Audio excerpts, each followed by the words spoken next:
উপজেলা পর্যায়ে আনসারের কার্যক্রম শক্তিশালী করতে উদ্যোগ নেওয়া হয়েছে। গ্রাম প্রতিরক্ষা বাহিনীর সমাবেশে প্রধানমন্ত্রী চেইন অব কমান্ড মেনে কাজ করার নির্দেশ।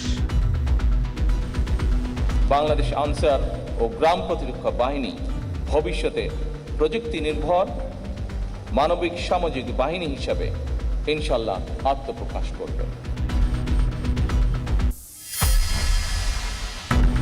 বিইআরসির গণশুনানিতে বিদ্যুতের দাম ২১ থেকে ২৯% পর্যন্ত বাড়ানোর প্রস্তাব। ইউনিট প্রতি ১.৫ টাকা বাড়লে ঘাটতি কমবে ১৬,৫০০ কোটি টাকা।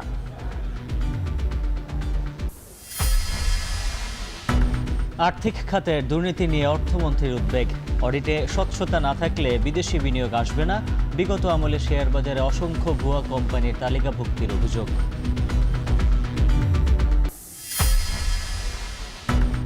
হাম উপসর্গে বরিশালে ও সিলেটে আরও ৩ জনের মৃত্যু। হাসপাতালে কিছুতেই কমছে না রোগীর চাপ।